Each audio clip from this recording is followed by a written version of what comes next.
না চলো তাহলে শুরু করা যাক। হ্যাঁ, দেখো এখানে কতগুলো কথা আছে। আমরা রুরাল সেটেলমেন্ট দেখব, রুরাল সেটেলমেন্ট বুঝবো। আর এই রুরাল সেটেলমেন্ট বুঝতে গিয়ে জেনেসিস বলে একটা কথা আছে। দেখো সেটেলমেন্টের জেনেসিস ব্যাখ্যা করতে গিয়ে সাইট এবং সিচুয়েশনের প্রসঙ্গ এসে যায়। তাহলে সাইট অ্যান্ড সিচুয়েশন পড়ছি কেন? তার কারণ হলো সাইট সিচুয়েশন পড়তে যাওয়ার মেন কারণটা হলো সেটেলমেন্টের জেনেসিস দেখা। এখন প্রশ্ন হলো সেটেলমেন্ট জেনেসিস কি? ঠিক আছে, সেটেলমেন্ট জেনেসিস হলো, সেটেলমেন্ট জেনেসিস বলতে আমরা কি বুঝি? সেটেলমেন্ট জেনেসিস বলতে আমরা বুঝবো সৃষ্টি, উৎপত্তি। ঠিক আছে, ঠান্ডা লাগছিল তো? হ্যাঁ আমি জানি তো। ঠিক আছে, তো সেটেলমেন্ট জেনেসিস কথার অর্থ হলো জনবসতির সৃষ্টি। ওকে, এই জেনেসিস কথাটা জিওগ্রাফিতে ইউজ হয়, মনে রাখবে ভালো করে। পয়েন্ট টু বি নোটেড, মাথায় যেন থাকে। যেখানে যেখানে জেনেসিস দেখবো আমরা বুঝবো জেনেসিস কথার অর্থ হলো উৎপত্তি। ওকে, সয়েল জেনেসিস বলে একটা কথা আছে। ওকে, অথবা ল্যান্ডফর্ম জেনেসিস কথা আছে, এগুলো কিন্তু আলোচিত হয়। তো জনসংখ্যা বা জনসংখ্যা ভূগোলে সেটেলমেন্ট জেনেসিস বলতে আমরা যা বুঝবো যে একটা সেটেলমেন্ট কিভাবে জন্ম নিল। আর সেটা বুঝতে গেলে 1 বছর 2 বছর হয় না, বরঞ্চ একটা বিস্তীর্ণ সময়ের ব্যবধানে আমাদের জনবসতিকে দেখতে হয়। তো আজকে যদি আমরা কলকাতার দিকে তাকাই, তাহলে কলকাতাও একটা সময় গ্রাম ছিল, তারও আগে হ্যামলেট ছিল, তারও আগে 2-1টা বাড়ি ছিল। কেউ একজন কলকাতা বসতি তৈরি করেছিল প্রথম। ঠিক আছে, তো এই যে বিবর্তনের ধারা, ইভলিউশন, এই বিবর্তনের ধারাটাকে যদি আমরা ব্যাখ্যা করি তাহলে আমরা বলবো জেনেসিস। ওকে, সেটেলমেন্ট জেনেসিস। এবার সেটেলমেন্ট বলতে আমরা কি বুঝি? রুরাল সেটেলমেন্টকে বুঝি এবং আরবান সেটেলমেন্টকেও বুঝি। বাট যে আজকে আরবান সেটেলমেন্ট, সে একদিন গ্রামীণ জনবসতি, আই মিন রুরাল সেটেলমেন্ট ছিল। আর যে আজকে রুরাল সেটেলমেন্ট, সে একটা বিবর্তনের ধারা মেনটেন করে তৈরি হয়েছে, বড় হয়েছে।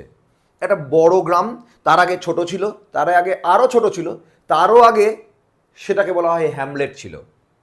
ঠিক আছে, তো হ্যামলেট থেকে শুরু করে বড় গ্রাম, এবং বড় গ্রাম থেকে শুরু করে শহর, তার থেকে বড় শহর, মেগা সিটি, কোনারভেশন, এইভাবে কি হয় বিবর্তন লাভ করে একটা জনবসতি।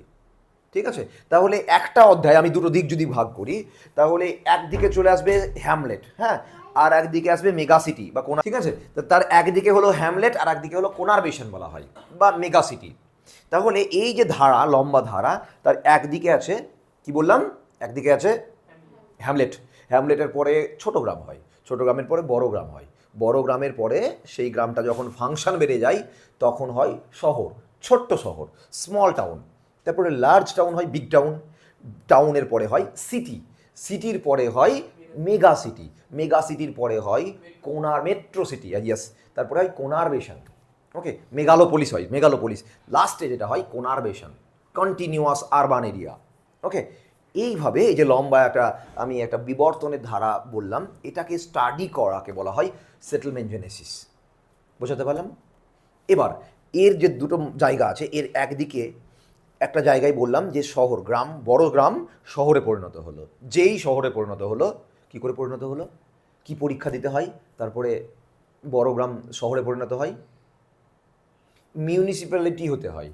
ঠিক আছে, মিউনিসিপ্যাল বা কর্পোরেশন হতে হয়। কর্পোরেশন বড় শহরের জন্য হয়, মিউনিসিপ্যালিটির আন্ডারে বা অধীনস্থ হতে হয়। যখন সরকার ভাবে যে এই গ্রামটাই এত ফাংশন বেড়ে গেছে যে এটা একটু শহরের মতো লাগছে, অনেকটা উন্নত গ্রাম, যেখানে অনেক পৌর পরিষেবা আছে, মানে শহরের যে পরিষেবাগুলো হয়, আরবান সার্ভিসেসগুলো ওখানে আছে, তখন সরকার ওকে মিউনিসিপ্যালিটি ঘোষণা করবে এবং ওখানে অনেক কিছু প্ল্যান বাস্তবায়ন হবে, ফলস্বরূপ তৈরি হবে শহর, ছোট শহর ভারতীয় প্রেক্ষাপটে। ওকে, তারপরে সেই ছোট শহর আস্তে আস্তে আস্তে আস্তে ফাংশন বাড়াবে, দিয়ে বড় শহরে পরিণত হবে, এবং বড় শহর যখন পরিণত হতে চলেছে তখন শহরের ফিজিক্যাল এক্সপ্যানশন বাড়বে, মানে দৈহিকভাবে যে বাহ্যিক যে বহিঃপ্রকাশ, বাহ্যিকভাবে তার বিস্তৃতি বাড়বে, আস্তে আস্তে শহর বাড়ে, গ্রামও বাড়ে, বহরমপুর বেড়েছে, কৃষ্ণনগর বেড়েছে, কলকাতাও বেড়েছে, এবং বেড়ে চলেছে, এবং বাড়তে বাড়তে বাড়তে বাড়তে তার নিকটবর্তী যে প্রতিবেশী শহর এবং গ্রামগুলো আছে সেগুলোকে গ্রাস করবে, এবং সেগুলো সমেত একটা বিশাল বড় সড়ো জায়গার উপরে পৌর বসতি, আরবান সেটেলমেন্টটা তৈরি মানে বিস্তার করবে। ওকে, দিয়ে শেষ অবস্থায় তৈরি হবে কোনারভেশন। ওকে, এই যে ট্র্যাজেক্টরি, এই যে ধারা, এই যে পাথ, এটা একটা লাইনের মতো, একটা রাস্তার মতো, জন্ম থেকে একদম ম্যাচুরিটি পর্যন্ত। এই ধারাটাকে নিয়ে যদি আমরা আলোচনা করি তাহলে বলবো সেটেলমেন্ট জেনেসিস। বোঝা গেল সেটেলমেন্ট জেনেসিস কি? আর এই সেটেলমেন্ট জেনেসিসে মাঝখান বরাবর যদি আমি দুটো অংশে বিভক্ত করি তাহলে একদিকে হয় গ্রামীণ জনবসতি আর একদিকে হয় পৌর জনবসতি, আরবান সেটেলমেন্ট, রুরাল সেটেলমেন্ট। এই দুটোকে সেটেলমেন্ট জিওগ্রাফির দুটো ব্রাঞ্চ রূপে মনে করা হয়। আমাদের সিলেবাসে সেটেলমেন্ট জিওগ্রাফিও আছে, আবার আমাদের সিলেবাসে রুরাল সেটেলমেন্টও আছে, আবার আরবান সেটেলমেন্টও আছে। তাই বিবর্তন যদি ব্যাখ্যা করতে হয় বা জেনেসিসকে ব্যাখ্যা করতে হয় তাহলে গ্রামীণ জনবসতিরও জেনেসিস আছে, আবার পৌর জনবসতিরও জেনেসিস হয়। ওকে, আর এক কথা যদি বলি তাহলে আমরা বলবো, দুটোতে পাইল করে যদি বলি তাহলে বলবো জনবসতির সৃষ্টিধারা বা সেটেলমেন্ট জেনেসিস। এখানে না শহর না গ্রাম, বরঞ্চ দুটোতে পাইল করে আমরা বলবো সেটেলমেন্ট জেনেসিস। কিন্তু যদি এটাকে ভাঙি তাহলে দাঁড়াবে রুরাল সেটেলমেন্ট জেনেসিস। কতদূর পর্যন্ত হবে? Hamlet to big village, large village. আর আরবান সেটেলমেন্ট জেনেসিস তাই যদি ব্যাখ্যা করি তাহলে আমার রাইট সাইডটা আসবে small town to conurbation. Okay, small town মানে আমাদের লালবাগ হলো স্মল টাউন। ওকে, তো এইরকমভাবে একটা ছোট শহর থেকে শুরু করে কোনারবেশন মানে হচ্ছে তোমার ওয়াশিংটন ডিসি, বিশাল জায়গাটা আছে ওয়াশিংটন, চিকাগো শহর, ওয়াশিংটন ডিসি, এই জায়গাগুলোতে একটা কোনারবেশন তৈরি হয়েছে, যেটা ইন্ডিয়াতে হয়নি। ইন্ডিয়াতে মেগা সিটি, মেট্রোপলিটন সিটি পর্যন্তই সীমাবদ্ধ। ক্লিয়ার? তো এই যে কোনারবেশন, তো এই যে জায়গাটা, এটা হলো একদম একদম টপ লেভেলের জেনেসিসের সর্বোচ্চ স্তরে আছে। ওকে, তো স্মল টাউন থেকে কোনারবেশন পর্যন্ত যে বিবর্তনের ধারা, এটাকে যদি স্টাডি করি তাহলে আমরা বলবো আরবান সেটেলমেন্ট জেনেসিস। বোঝাতে পারলাম? তাহলে দাঁড়ালো আমাদের কাছে তিনটে বিষয়। একটা হলো settlement genesis from hamlet to conurbation. Okay, আর একটা হলো rural settlement genesis from hamlet to big village অথবা লার্জ ভিলেজ। আর একটা হলো urban settlement genesis small town to conurbation. Okay, বুঝতে পারলাম জেনেসিস কী জিনিস? ওকে, জেনেসিস বলতে আমরা আর একটা সিনোনিমাস ওয়ার্ড ব্যবহার করতে পারি, সেটাকে বলবো আমরা ইভলিউশন, বিবর্তন। কেউ কেউ ডেভেলপমেন্টও বলে। ওকে, কিন্তু evolution is the best terminology এই ব্যাপারটাকে ব্যাখ্যা করার জন্য, বিবর্তনের ধারা। আর এটা তো সময় লাগবেই। গ্রাফিক্যালি যদি মানে এটাকে প্লট করি তাহলে দাঁড়ায় কেমন? গ্রাফ দিয়ে যদি ব্যাখ্যা করি তাহলে দাঁড়ায় একটা এক্স অ্যাক্সিস, ওয়াই অ্যাক্সিস। ওকে, ওয়াই অ্যাক্সিসে আছে সময় আর এক্স অ্যাক্সিসে আছে ওর এক্সপ্যানশন, ওর ফাংশন। মানে যখন হ্যামলেট হবে তখন তার ছোট, তার ফাংশন কম। ওখানে শহর, ওই ওই গ্রামে ছোট হ্যামলেটে ওখানে পরিষেবা বলতে কিছু থাকে না। তারপরে বড় শহরে পরিণত হয়, সেখানে হাট বাজার হয়, হাট থাকে। তারপরে সেখানে দুই একটা শপিং মল না, দু একটা দোকান তৈরি হয়। ঠিক আছে, তারপরে স্মল টাউন হয়, সেখানে ফাংশন, সার্ভিসেস, মানুষজন, এক্সপ্যানশন মানে ওর বিস্তৃতি সবই বাড়ে, আস্তে আস্তে বাড়তে বাড়তে যাই। তাই যদি আমরা ডায়াগ্রাম বানাই, একটা এক্স ওয়াই গ্রাফ বানাই, তার একদম এক্স অ্যাক্সিস মানে ভূমিতে রাখবো সময়, আর ওয়াই অ্যাক্সিসে রাখবো সেটেলমেন্টের পরিষেবা, সেটেলমেন্টের জনসংখ্যা, সেটেলমেন্টের আকৃতি, সব কিছুই রাখতে পারি, যেটাই রাখবো সবই চলবে। ওকে, তাহলে কী হবে? আস্তে আস্তে ঊর্ধ্বমুখী হবে, একদম গোড়া থেকে শূন্যের কাছাকাছি থেকে আস্তে আস্তে ঊর্ধ্বমুখী হবে। আমি তোমাদের দিক থেকে দেখাচ্ছি, আমি আমার দিক থেকে দেখালে এই দিকে করতাম, বাট আমি আমার তোমাদের রেসপেক্টে আমি ফ্রন্ট তৈরি করলে এটা হবে ওয়াই আর এটা হবে এক্স। এক্স অ্যাক্সিসে কী রাখবো? এক্স অ্যাক্সিসে রাখবো সময়, আর ওয়াই অ্যাক্সিসে রাখবো কি? সেটেলমেন্টের আকৃতি, সেটেলমেন্টের জনসংখ্যা, সেটেলমেন্টের মধ্যে বিভিন্ন রকম পরিষেবা। ঠিক আছে, সেইগুলোকে আমরা যদি ওয়াই অ্যাক্সিসে রাখি তাহলে দাঁড়াবে একদম প্রথম যখন তৈরি হয় হ্যামলেট, সেই যদি বিবর্তনের ধারা মেনটেন করে যদি আজকে বড় পরিণত হয়, একটা বড় সড়ো আরবান যদি পরিণত হয়, মেগা সিটি যদি পরিণত হয়, তাহলে কী হবে? তার সাইজ বাড়বে, তার জনসংখ্যা বাড়বে, তার বিভিন্ন রকম পৌর পরিষেবা যেগুলো আছে সেগুলো বাড়বে, ফলে ঊর্ধ্বমুখী হবে, আস্তে আস্তে বাড়বে। বুঝতে পারলাম সেটেলমেন্ট জেনেসিস কি? অবশ্যই টাইম যেন থাকে, সময় সাপেক্ষে ব্যাপারটাকে এক্সপ্লেন করতে হয়। বোঝাতে পেরেছি? এবার এই সেটেলমেন্টের জেনেসিস ব্যাখ্যা করতে গিয়ে দুটো কথা না বললে আমাদের আন্ডারস্ট্যান্ডিংটা সেই মাত্রা পাই না। সেটা হলো, প্রথমটা হলো সাইট, অ্যান্ড দ্বিতীয়টা হলো সিচুয়েশন। কী জিনিস সাইট তার সম্পর্কে লেখা আছে, আর এখানে একটা পার্থক্যের আকারে একটা দুটোর মধ্যে কম্প্যারেটিভ স্টাডি করা আছে, যাতে করে আন্ডারস্ট্যান্ডিংটা একটু অন্যই মাত্রা পায়। এখানে কী লেখা আছে? বলছে ভৌগোলিক পরিসরে সাইট এবং সিচুয়েশনগুলি গুলির মাধ্যমে জনবসতির সূচনা হয়, পরবর্তীতে বিস্তার লাভ করে এবং একটি পূর্ণাঙ্গ জনবসতিতে পরিণত হয়। পূর্ণাঙ্গ জনবসতি বলতে আর অপূর্ণাঙ্গ জনবসতি বলতে কি বুঝি?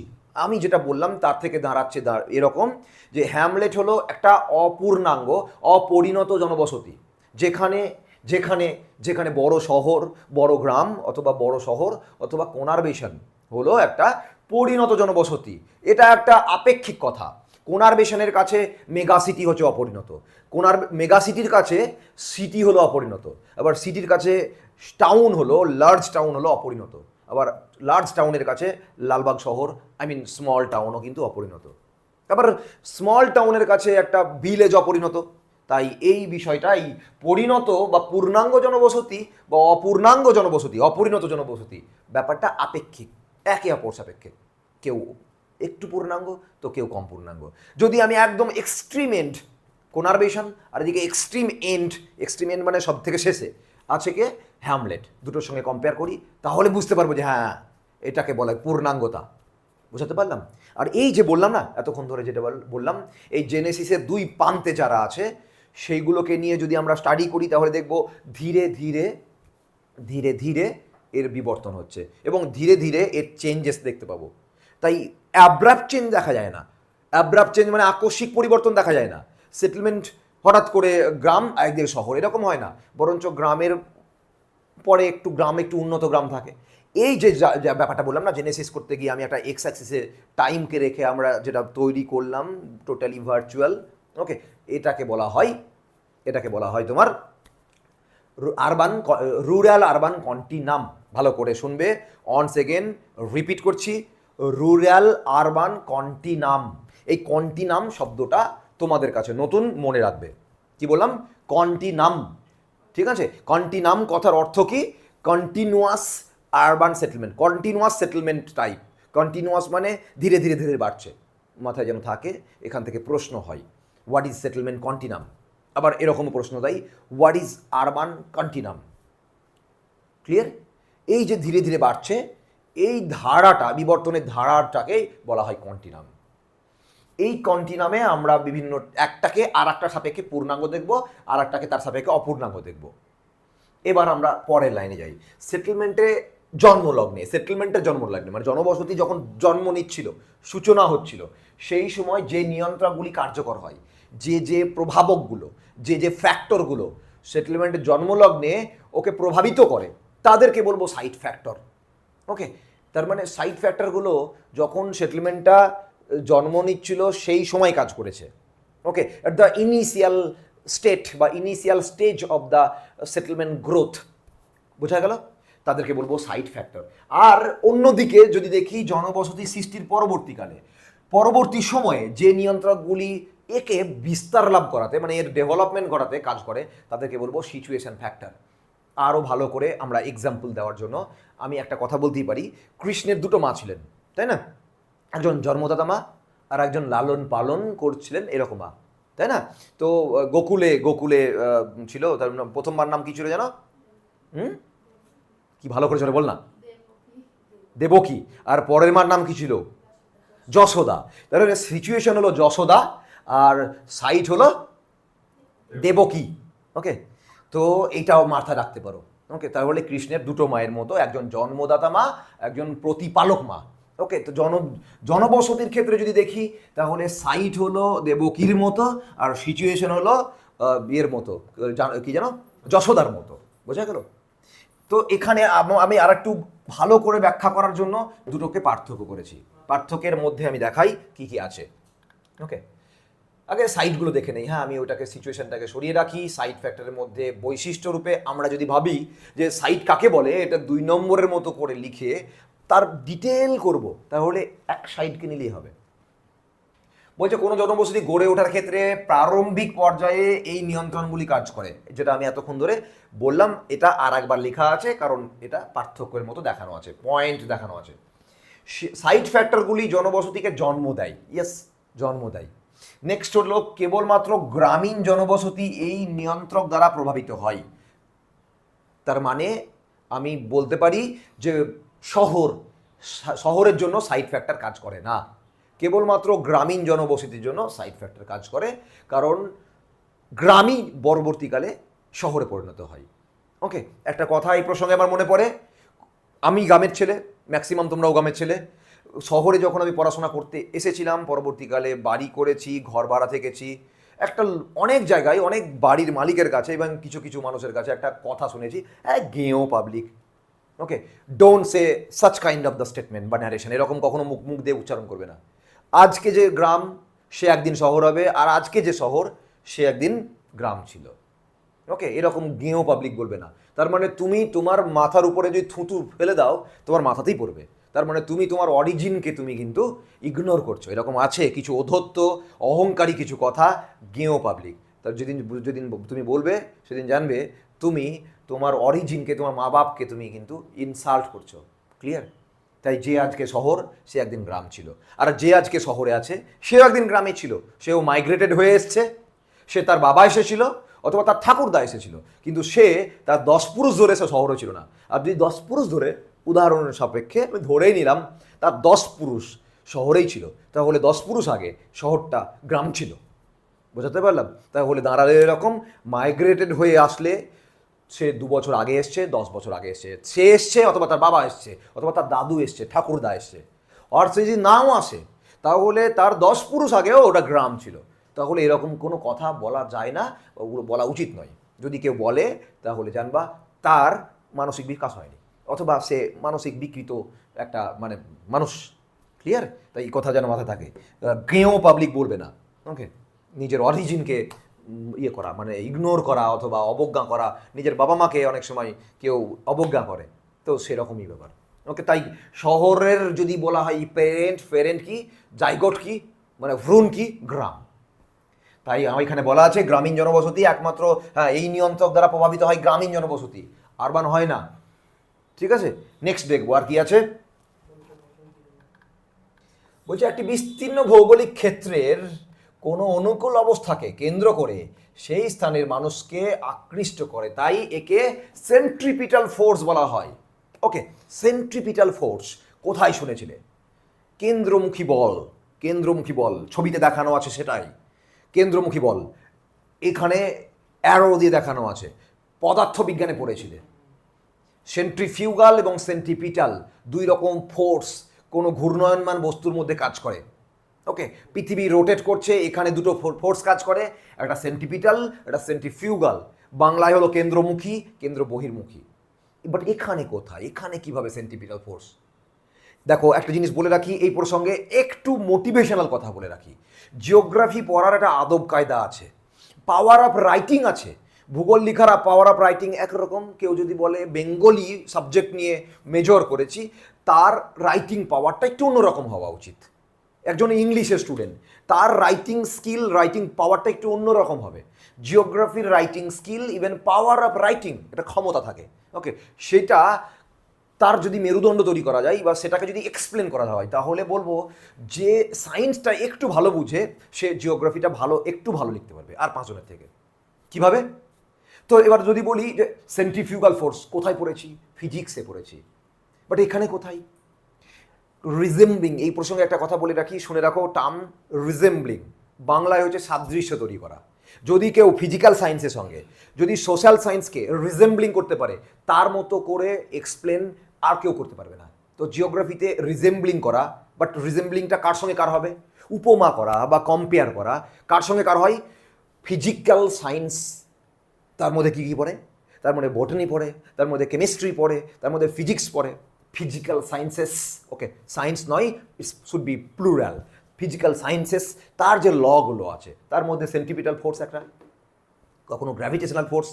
ওকে, তো এই যে টার্মিনোলজি বা এই যে আন্ডারস্ট্যান্ডিং, এগুলো যদি আমরা social geography, cultural geography, even human geography, কখনো কখনো সামটাইম ফিজিক্যাল জিওগ্রাফিতেও যদি আমরা অ্যাপ্লাই করি, তখন সেই প্রসেসটা তখন আমরা করলাম কি? রিজেম্বলিং করলাম, সাদৃশ্য তৈরি করলাম। কার সঙ্গে কার? ফিজিক্যাল সায়েন্সেসের সঙ্গে জিওগ্রাফির, ফিজিক্যাল জিওগ্রাফি অথবা হিউম্যান জিওগ্রাফিতে।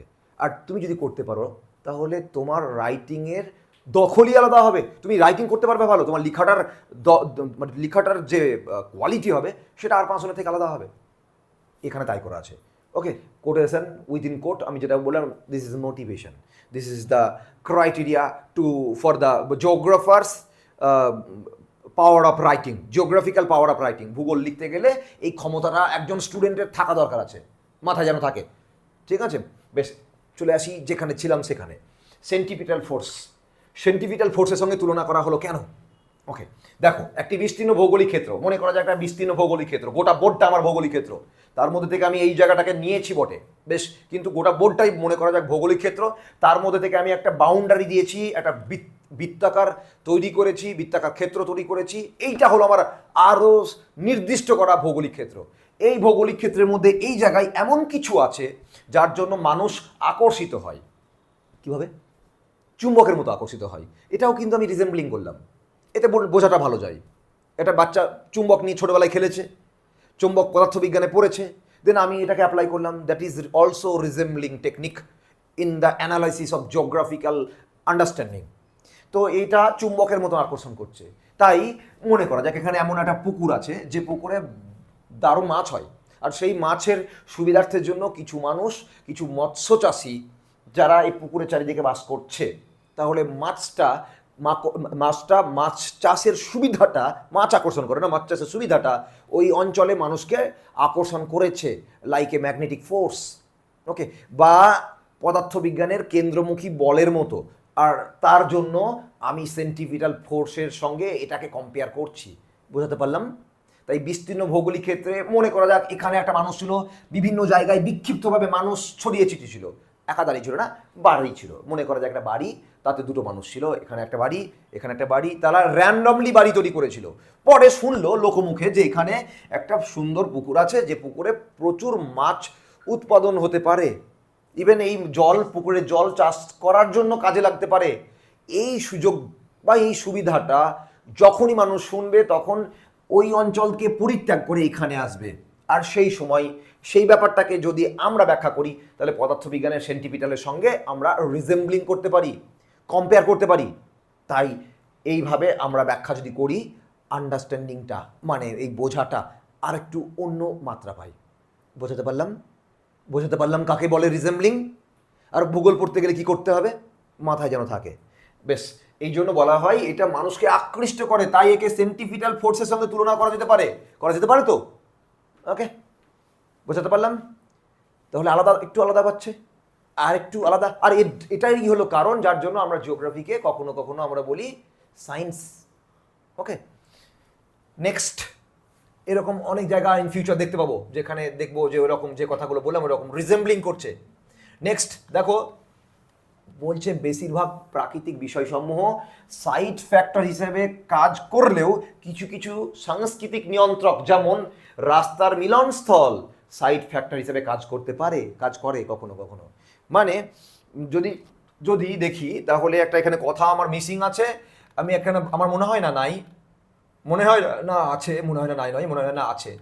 বিষয়টা হলো এরকম যে ম্যাক্সিমাম ক্ষেত্রে কি হয়, ম্যাক্সিমাম ক্ষেত্রে একটা পয়েন্ট আমার কাছে একটা মিসিং আছে, সেটা আমি মুখে বলে দিচ্ছি। ওকে, পয়েন্টটা হলো এরকম যে ম্যাক্সিমাম ক্ষেত্রে দেখা গেছে যে সাইড ফ্যাক্টর হলো সেগুলোই যেগুলো প্রাকৃতিক বিষয়সমূহ, যেমন নদীর ধার, তারপরে দেখা গেল কোনো একটা অঞ্চলে শুষ্ক অঞ্চল, তো সেই জায়গায় জল থাকেই না, শুষ্ক অঞ্চল, কৃষিকাজের জন্য জল পাওয়া যায় না, মাঝখানে একটা দেখা গেল হ্রদ আছে, বড় পুকুর আছে, তো ওই রকম লোকেশনকে আমরা বলি ওয়েট পয়েন্ট লোকেশন।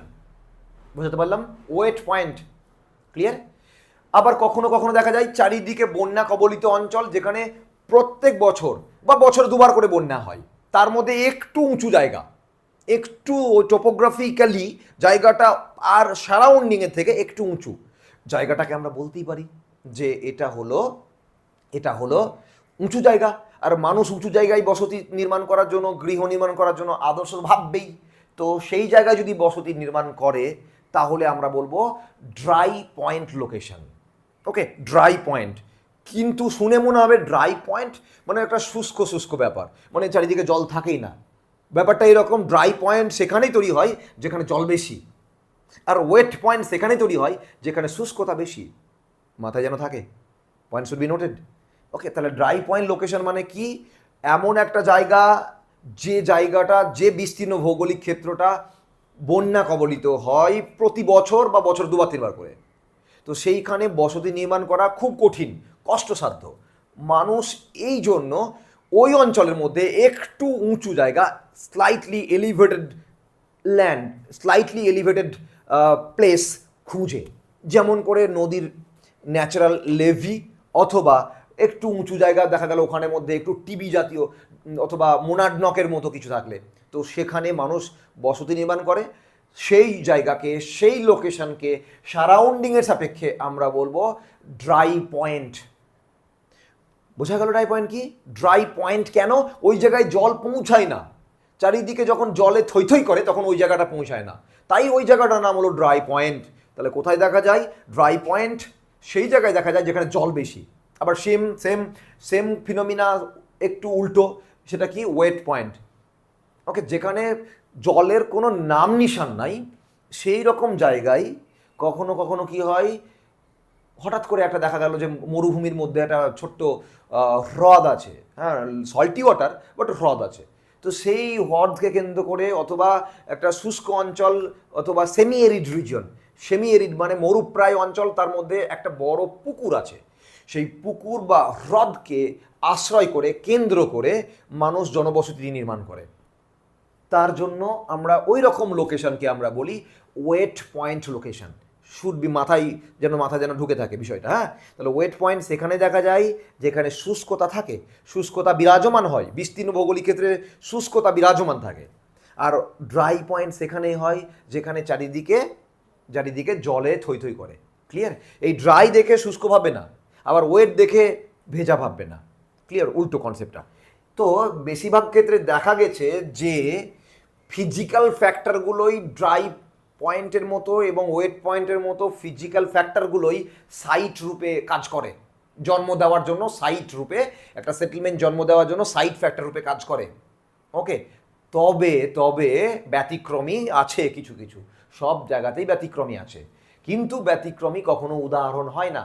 তাই ব্যতিক্রমী পয়েন্টটাকে আলাদা করে দেখাতে হয়, হাইলাইট করতে হয়। আমিও সেই কারণে এই পয়েন্টটাকে হাইলাইট করেছি, কারণ হলো এটা একটু ব্যতিক্রমী কন্ডিশন। কি কন্ডিশন? এখানে কি বলা আছে? বলছে যে কখনো কখনো রাস্তার মিলনস্থল, মানে দুটো রাস্তা যখন মিশে যায়, তিনটে রাস্তা যখন মিশে যায়, দুটো রাস্তা মিশলে আমরা বলি না, তিনটে রাস্তা মিশলে আমরা বলি তিন মাথার মোড়, মাথার মোড়, চৌমাথার মোড়, তাই না? এইরকম বলি তো আমরা। তো সেই রকম লোকেশনে সেটেলমেন্ট গড়ে উঠতে পারে, বা সাইড ফ্যাক্টর রূপে গড়ে উঠতে পারে। মানে দেখা গেল কোনো একটা জায়গায় তিনটে রাস্তা এরকমভাবে তৈরি হয়েছে, তিন মাথার মোড়। ওকে, তো এই জায়গায় আগে কোনো জনবসতি ছিল না। তারপরে কি হচ্ছে, এখানে দেখা গেল যে চায়ের দোকান তৈরি করার জন্য আদর্শ জায়গা, তো এখানে চা শিল্প, চপ শিল্প গড়ে উঠলো এবং এখানে একটা জনবসতি গড়ে উঠলো। ইনিশিয়াল স্টেজে কোনো জনবসতি ছিল না, পরবর্তী স্টেজে, পরবর্তী পর্যায়ে এখানে কি করলো, জনবসতি গড়ে উঠলো।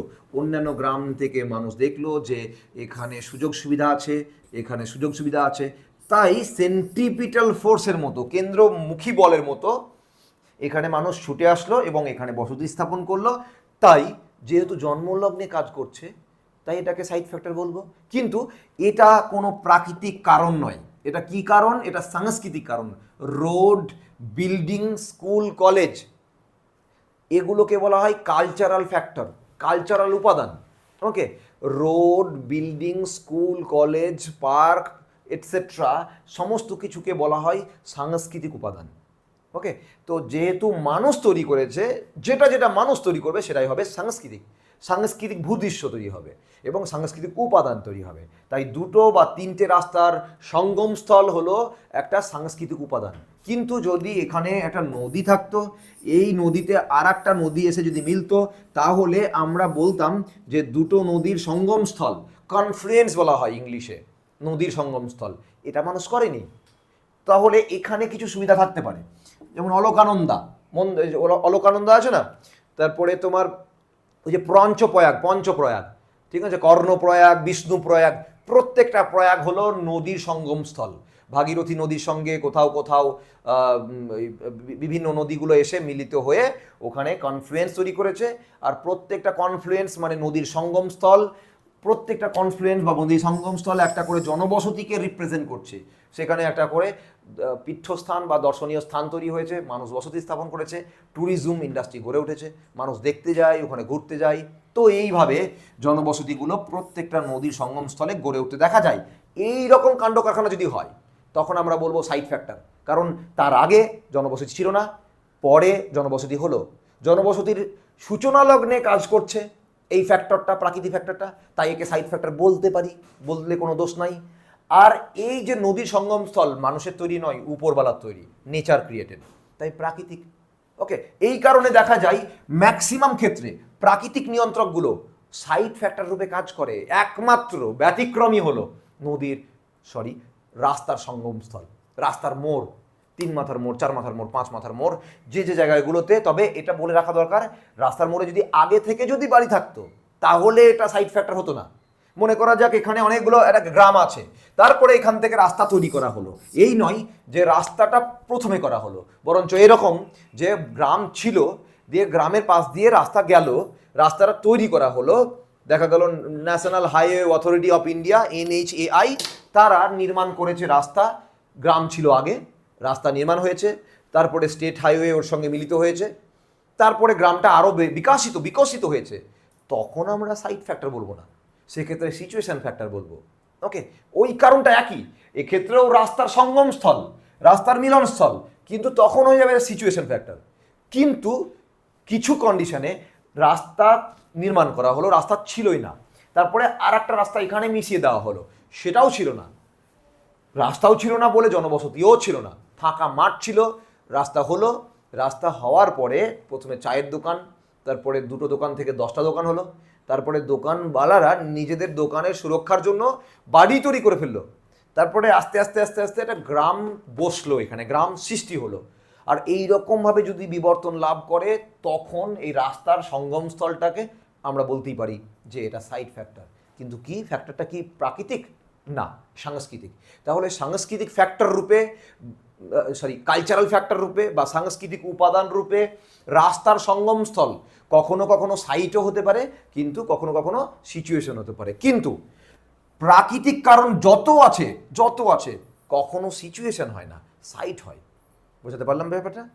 ওকে, তেমনি ওই রকম কিছু প্রাকৃতিক বিষয় হলো ড্রাই পয়েন্ট লোকেশন, অথবা নদীর সঙ্গমস্থল, অথবা বনভূমিকার নিকটবর্তী কোনো জায়গা। ওকে, অথবা কোনো জায়গায় বন্দর গড়ে উঠেছে, বন্দর নয়, দেখা গেল নদী যেখানে সমুদ্রে গিয়ে পড়ছে সেই জায়গাটা, এই রকম করে একাধিক কারণ সাইড ফ্যাক্টর রূপে কাজ করতে পারে, সবই কিন্তু প্রাকৃতিক। তাই মেজরিটি বলছে কি, ম্যাক্সিমাম ক্ষেত্রে, বেশিরভাগ ক্ষেত্রে প্রাকৃতিক উপাদানগুলিই সাইড ফ্যাক্টর হয় ম্যাক্সিমাম ক্ষেত্রে। ঠিক আছে, বোঝাতে পারলাম বিষয়টা? বেশ, এবার আমরা কি দেখবো, লাস্ট পয়েন্ট, সেটেলমেন্টের অ্যাগ্লোমারেশন। ওকে, দেখি কোথায় জানা যাচ্ছে। আচ্ছা, এ বলছে সেটেলমেন্টের বলতে সাইড ফ্যাক্টর সেটেলমেন্টের অ্যাগ্লোমারেশন ঘটাতে সাহায্য করে। অ্যাগ্লোমারেশন ঘটাতে এখানে একটা আন্ডারস্ট্যান্ডিং মাথার মধ্যে তৈরি করতে হবে বা ভরতে হবে। হ্যাঁ, আন্ডারস্ট্যান্ডিং আমি তৈরি করছি, মাথার মধ্যে ভরে নেওয়ার দায়িত্ব তোমাদের। ওকে, দুটো কথা, অ্যাগ্লোমারেশন এবং ডি অ্যাগ্লোমারেশন। কি বললাম? অ্যাগ্লোমারেশন এবং de agglomeration. What is agglomeration and what is de agglomeration? অ্যাগ্লোমারেশনের যদি বাংলা বলা হয় তাহলে জড়ো হওয়া, গচ্ছিত হওয়া। এটা একটা এফেক্ট, এটা একটা প্রভাব, এটা একটা ফিনোমিনা, যার জন্য এক জায়গায় জড়ো হয়, অনেক সেটেলমেন্ট জড়ো হয়। ওকে, মানুষ সেখানেই যায়, মানুষ যেই জায়গায় সুবিধা বেশি আছে। ওকে, তো ম্যাক্সিমাম ক্ষেত্রে দেখা যাচ্ছে যে সাইড ফ্যাক্টর শুধুমাত্র জন্ম দিয়েই ও গায়েব হয়ে যায় না। ড্রাই পয়েন্ট লোকেশন ছিল, বসতির নির্মাণ হওয়ার পরে ওয়েট পয়েন্ট হয়ে গেল, এমন কি হতে পারে নাকি? নদীর সঙ্গম স্থল ছিল, মানে বিষ্ণুপ্রয়াগ, পঞ্চপ্রয়াগে জনবসতি তৈরি করার পরে নদীগুলো কি শুকিয়ে গেছে? এমন তো নয়। তাহলে ফ্যাক্টরগুলো আজও আছে, আগেও ছিল। ওকে, বনভূমির নিকটবর্তী কোনো গ্রাম তৈরি হয়েছে, তারপরে বনভূমিটা কি মরে যাবে? কোনোদিনই হতে পারে না। তো এই জন্য সাইড ফ্যাক্টর ছিল, আছে, থাকবে, এবং যতদিন থাকবে ততদিনই ও কোনো প্রাকৃতিক প্রভাবক হিসাবে প্রাকৃতিক যে সুযোগ সুবিধা সেগুলো প্রদান করতে থাকবে, আর যত প্রদান করবে ততই মানুষকে আকৃষ্ট করবে। আর ওই সুযোগ সুবিধার জন্য মানুষও আসবে দেখে, ওই সুযোগ সুবিধা দেখে। ফলস্বরূপ যত মানুষ আসবে তত কিছু পরবর্তী মানে গৌণ কিছু সুবিধা তৈরি হবে। যেমন মানুষ আসলে শপিং মল তৈরি হয়, মানুষ আসলে হসপিটাল তৈরি হয়, মানুষ আসলে স্কুল কলেজ তৈরি হয় মানুষেরই জন্য। ওকে, তো এইভাবে একটা ফ্যাক্টর আর একটা ফ্যাক্টরকে কিন্তু প্রভাবিত করে। ফলস্বরূপ কী হবে, সাইড ফ্যাক্টরের জন্য আরও ফ্যাক্টর তৈরি হবে। তাহলে ডিউ টু সাইড ফ্যাক্টর অনেক একাধিক ফ্যাক্টর ওখানে জন্ম নিবে। সবাই মিলে কি করবে, সবার একটাই স্লোগান যে জড়ো করো, জড়ো করো, মানুষকে টানো। আর এই প্রসেসটাকে, এই যে প্রসেস মানুষকে টানার যে প্রসেস, এটাকে বলা হয় অ্যাগ্লোমারেশন। আরবান অ্যাগ্লোমারেশন বলে একটা কথা আছে, যার জন্য আরবান আস্তে আস্তে এক্সপ্যান্ড করে। ওকে, তো এই জন্য অ্যাগ্লোমারেশন। আর একটা এর উল্টো একটা প্রভাব আছে, সেটাকে বলা হয় ডি অ্যাগ্লোমারেশন, চারিদিকে স্প্রেড করে যায়। ওকে, বেলুনের মধ্যে জল ভরে যদি প্রচণ্ড প্রেশার দেই তাহলে জলটা একটা সময় ফেটে গিয়ে চারিদিকে স্প্রেড করে যাবে। ওকে, ঠিক সেই রকমভাবে কোনো একটা জায়গায় ডি অ্যাগ্লোমারেশন কাজ করে। পদার্থবিজ্ঞান দিয়ে বিষয়টাকে এক্সপ্লেন না করে কোনো একটা জায়গায় মনে করা যাক এত সুযোগ সুবিধা হয়েছে যে ওখানে জ্যামও হয়েছে। সুযোগ সুবিধার সঙ্গে সঙ্গে মানুষের আছড়ে পড়া ব্যাপারটা, মানুষ ওখানে বেশি আসবে, ভিড় করবে। যত ভিড় হবে তত কনজেশন হবে, ট্রাফিক কনজেশন হবে, পপুলেশন ডেন্সিটি বাড়বে, পলিউশন বাড়বে। এই জন্য মানুষ কখনো কখনো ওই জায়গা থেকে চারিদিকে স্প্রেড করবে। ঠিক যেমন করে ধর্মতলা থেকে সুযোগ সুবিধাগুলোকে নিয়ে আসা হচ্ছে সল্ট লেকে, নবান্ন তৈরি করা হলো। কেন কি, এর কারণ হলো ওই নবান্ন যদি ধর্মতলা থেকে না নিয়ে আসা হতো তাহলে সুযোগ সুবিধার ভোগ করার জন্য, সুযোগ সুবিধা তো মানুষের, প্রবলেম তো, সমস্যা তো মানুষের, আর সমাধানের প্রসেস মানুষই করে। এবার সমাধান করতে গিয়ে মানুষ আর একটা অসুবিধাতে পড়ে যাচ্ছে। কি অসুবিধা, সেটা হলো ট্রাফিক কনজেশন, জ্যাম। ওকে, এই জন্য নবান্ন তৈরি করা হলো। কোথা থেকে, ওই ধর্মতলা থেকে সরিয়ে নিয়ে এসে একদম শহর থেকে বাইরে শহর তৈরি করে ওখানে একটা পরিকাঠামো তৈরি করা হলো, ভালো রাস্তা, বড় বড় রাস্তা এবং একটা প্ল্যান্ট সিটি তৈরি করা হলো, সল্ট লেক টাউন। এর ফলে কি হলো, এর ফলে শহরের উপরে যে চাপ ছিল সেটা কমে গেল। এই প্রসেসটাকে বলা হয় ডি অ্যাগ্লোমারেশন। ওকে, আর একটা জিনিস বলে রাখি, মুর্শিদাবাদে মণিগ্রামে একটা থার্মাল প্ল্যান্ট তৈরি হয়েছে সাগর দিঘির কাছে। কেন করা হলো, কি দরকার? কয়লা আসছে কোথা থেকে, ঝাড়খণ্ড থেকে, রানীগঞ্জ থেকে। কারেন্ট কোথায় যাচ্ছে, আবার ঝাড়খণ্ডেই ফিরে যাচ্ছে, ওই দুর্গাপুরেই ফিরে যাচ্ছে। তাহলে দুর্গাপুরের নিকটবর্তী জায়গা থেকে আসছে কয়লা, আবার এখান থেকে যে কারেন্ট হচ্ছে যাচ্ছে দুর্গাপুরেই, কলকাতাতেই যাচ্ছে। তা কি দরকার ছিল বাবা, কলকাতাতে করলেই হতো, দুর্গাপুরে করলেই হতো, ওখানেরই কয়লা ওখানেই সব কিছু। কিন্তু পলিউশনের মাত্রা ওখানে এতটাই বেড়ে গেছে যে ওখানে যদি আরও কিছু ইন্ডাস্ট্রি বানানো যায় বা ন্যাচারাল থার্মাল প্ল্যান্টগুলো বানানো যায় হয় না, এনটিপিসির মতো, তো তাহলে ওখানে পলিউশনটা এক্সট্রিট করবে, ওখানকার অনেক প্রবলেম তৈরি হবে। এই জন্য ওটাকে তৈরি করা হলো অন্য জায়গায়। এবং শুধু ওই সাগর দিঘি বা মণিগ্রামে তৈরি করা হয়নি, ওকে ঘিরে একটা টাউনশিপ তৈরি হয়েছে, ওখানে কিছু ডেভেলপমেন্ট হয়েছে, ওখানে অনেকগুলো সেটেলমেন্ট ভালো গ্রো করেছে, কিছু অপরচুনিটি, জব অপরচুনিটি হয়েছে, আবার সঙ্গে সঙ্গে পলিউশনও হয়েছে। ফলস্বরূপ যে প্রসেসটা ঘটেছে আমরা তাকে বলবো ডি অ্যাগ্লোমারেশন, বিকেন্দ্রীভূত, বিকেন্দ্রীভবন। তাহলে কেন্দ্রীভবন আর বিকেন্দ্রীভবন। আর এখন বিকেন্দ্রীভবন চলছে সব, কলকাতায় না করে এখন কলকাতা থেকে বাইরে এইমস করা হলো। যেমন আমরা কল্যাণীতে জানি, কল্যাণীতে এইমস করা হলো। কি দরকার ছিল কল্যাণীতে এইমস না করে কলকাতার হাট একদম সল্টলেকে করতে পারতো? তার কারণ হলো পরিষেবা, মানে হেলথ পরিষেবাটা যদি জ্যামের মধ্যে পড়ে কি সমস্যা হতে পারে সেটা আর বলার অপেক্ষা থাকে না। তার জন্য শহর থেকে এমন একটা জায়গায় করা হলো যাতে, যেখানে কোনো রোড ট্রাফিক প্রবলেম নাই, বা ট্রাফিক প্রবলেম না হওয়ার, মানে না হতে, মানে না হয় যাতে করে, এই জন্যটা করা হলো। এটা ডি অ্যাগ্লোমারেশন বা মানে মানে ডিস্ট্রিবিউশন করা। ওকে, তো অ্যাগ্লোমারেশনের উল্টো হলো ডি অ্যাগ্লোমারেশন। তাহলে কখনো কখনো এক জায়গায় ঘটার একটা প্রবণতা থাকে, এক জায়গায় সব কিছু তৈরি করার একটা প্রবণতা থাকে, আবার কখনো কখনো সুযোগ সুবিধাগুলোকে বিকেন্দ্রীভবন করা হয়, বিকেন্দ্রীভবন, কেন্দ্রীভবন, বিকেন্দ্রীভবন। বোঝাতে পারলাম? তো এই হলো অ্যাগ্লোমারেশন। তো সাইড ফ্যাক্টরটা অ্যাগ্লোমারেশন ঘটাতে সাহায্য করে, কারণ সাইড ফ্যাক্টর নিজে একটা টানার একটা অস্ত্র, আবার ও কি করে কখনো কখনো আরও কতগুলো ঘটনাকে টানতে বাধ্য করে, এইভাবে অ্যাগ্লোমারেশন ঘটাই। তাই সাইড ফ্যাক্টরকে আমরা বলতে পারি অ্যাগ্লোমারেশন ঘটানোর জন্য একটা উল্লেখযোগ্য নিয়ন্ত্রক। ক্লিয়ার? এবার আমরা সিচুয়েশনে যাব।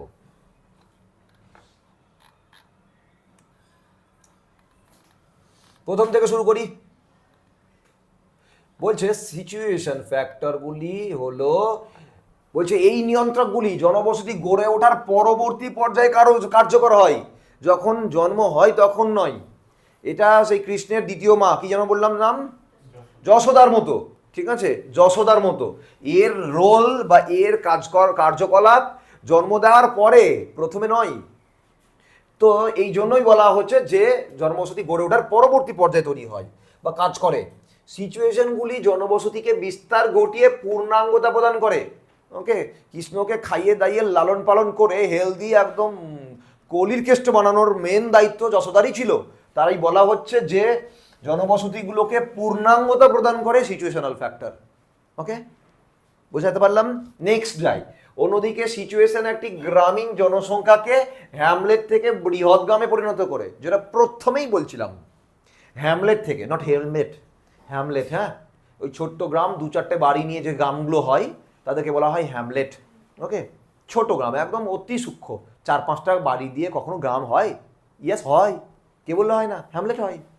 তো হ্যামলেট হলো সেই রকম গ্রাম যেটা 4-5টা বাড়িতে তৈরি হয়েছে। তো হ্যামলেট থেকে বৃহৎ গ্রামে পরিণত কে করে? তাহলে কে করে?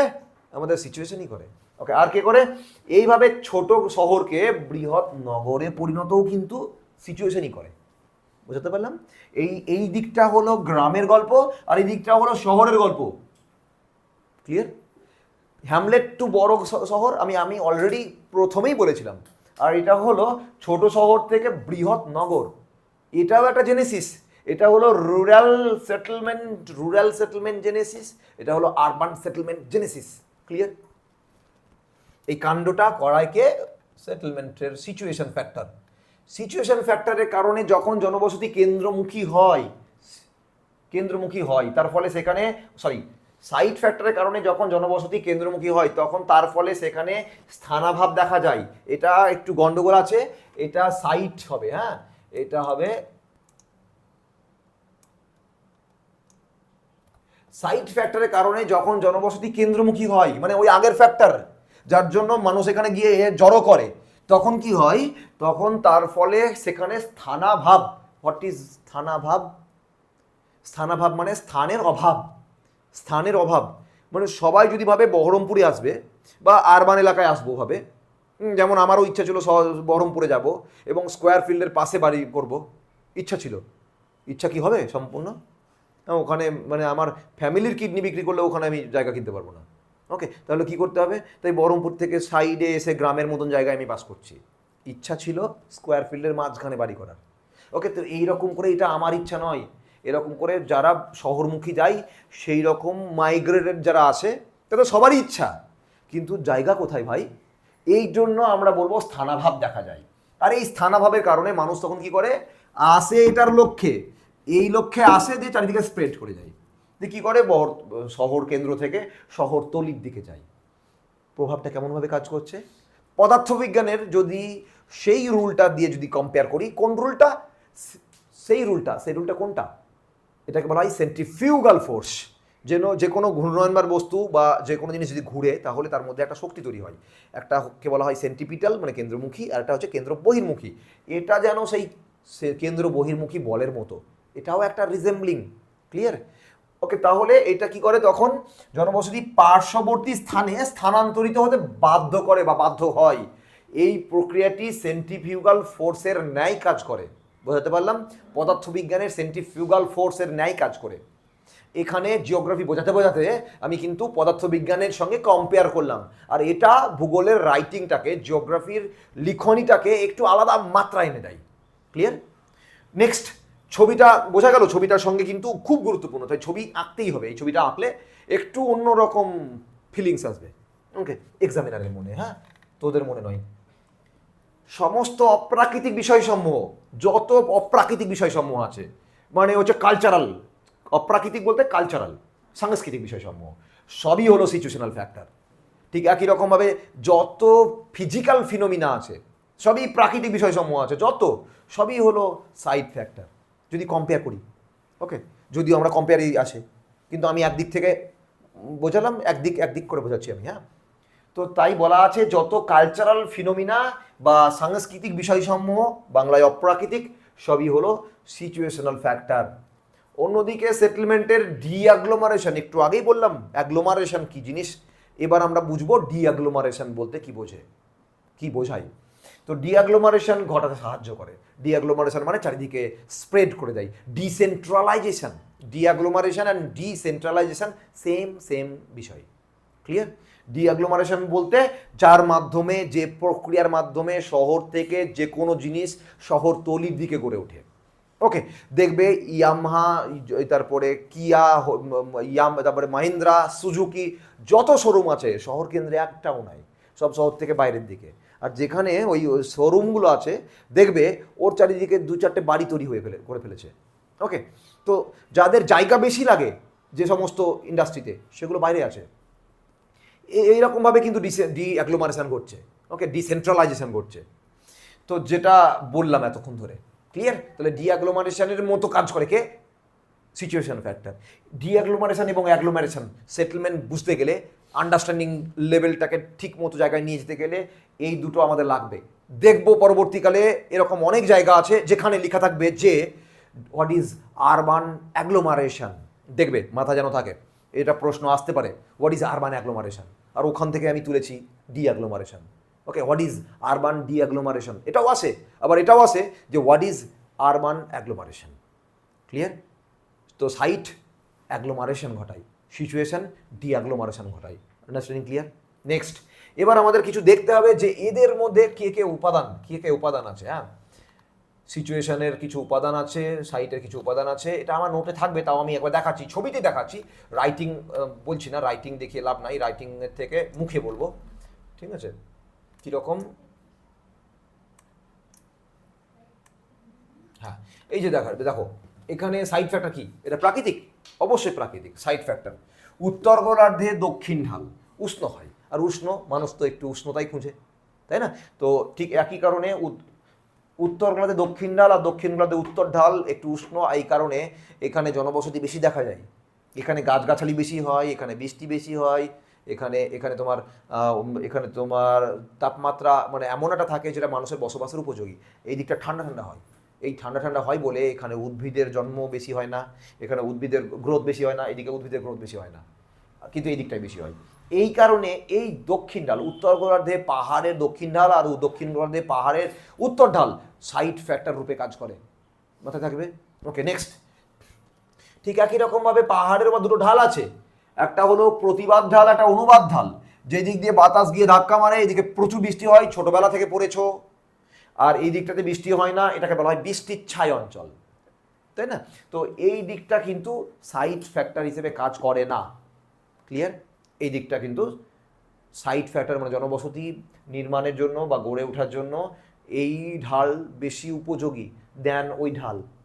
নেক্সট, এই যে বিষয়টা দেখানো আছে এটা হলো স্বাভাবিক বাঁধ, এটাকে বলা হয় ড্রাই পয়েন্ট লোকেশন। এখানে বন্যা হয়, বন্যার নদীর জল নিচে আছে, এখন বর্ষার সময় এখানে উঠবে, তারপরে নদীর দুকুল প্লাবিত হয়ে এদিকেও আসবে, তখন এই স্বাভাবিক বাঁধ বা উঁচু জায়গা বা কোনো একটা জায়গার মধ্যে একটু এলিভেটেড জায়গা বসতি নির্মাণ করার জন্য আদর্শ হয়। এই রকম লোকেশনকে আমরা বলি সাইড ফ্যাক্টর। ঠিক একই রকমভাবে এরকম লোকেশনকে আমরা বলি ড্রাই পয়েন্ট লোকেশন। ওকে, আর ঠিক একই রকমভাবে আমাদের ওয়েট পয়েন্ট লোকেশনও আছে। হ্যাঁ, আমার মনে হয় না দেখানো আছে, ওয়েট পয়েন্ট লোকেশনেরও ছবি হয় যেখানে দেখানো হয় যে এরকম চারিদিকে মরুভূমি আর মাঝখানে একটা হ্রদ এবং তাকে কেন্দ্র করে একটা বৃত্তাকার অথবা একটা অঙ্গুরিকার মানে রিংয়ের মতো, হ্যাঁ, একটা জনবসতি গড়ে উঠেছে। ক্লিয়ার? তো এইরকমভাবে আমাদের কতগুলো জিনিস পড়তে হবে যে কোনটা সাইড ফ্যাক্টর, কোনটা সিচুয়েশনাল ফ্যাক্টর। ঠিক আছে, আমি জাস্ট আন্ডারস্ট্যান্ডিংটা ক্লিয়ার করেছি, দুটোর মধ্যে পার্থক্য ক্লিয়ার করেছি। ঠিক আছে, সাইট এবং সিচুয়েশনের মধ্যে পার্থক্য বললাম, আর সাইট কাকে বলে, সিচুয়েশন কাকে বলে, আর এই দুয়ের রোল কিসের রোল? সেটেলমেন্ট জেনেসিস জনবসতির সৃষ্টিতে সাইট এবং সিচুয়েশনের কি ভূমিকা সেটা বললাম। আর আমাদেরকে কি পড়তে হবে? কতগুলো সাইড ফ্যাক্টর আছে সেগুলো পড়তে হবে, ঠিক একই রকমভাবে কতগুলো সিচুয়েশন ফ্যাক্টর আছে সেগুলো পড়তে হবে, যেটা আমার নোটে দেওয়া থাকবে। ওগুলো নিয়ে ডিটেল করলাম না, ঠিক আছে? ওগুলো আমি জাস্ট দেখিয়ে দেবো, কিন্তু আমি রেকর্ডিং করলাম না, ঠিক আছে?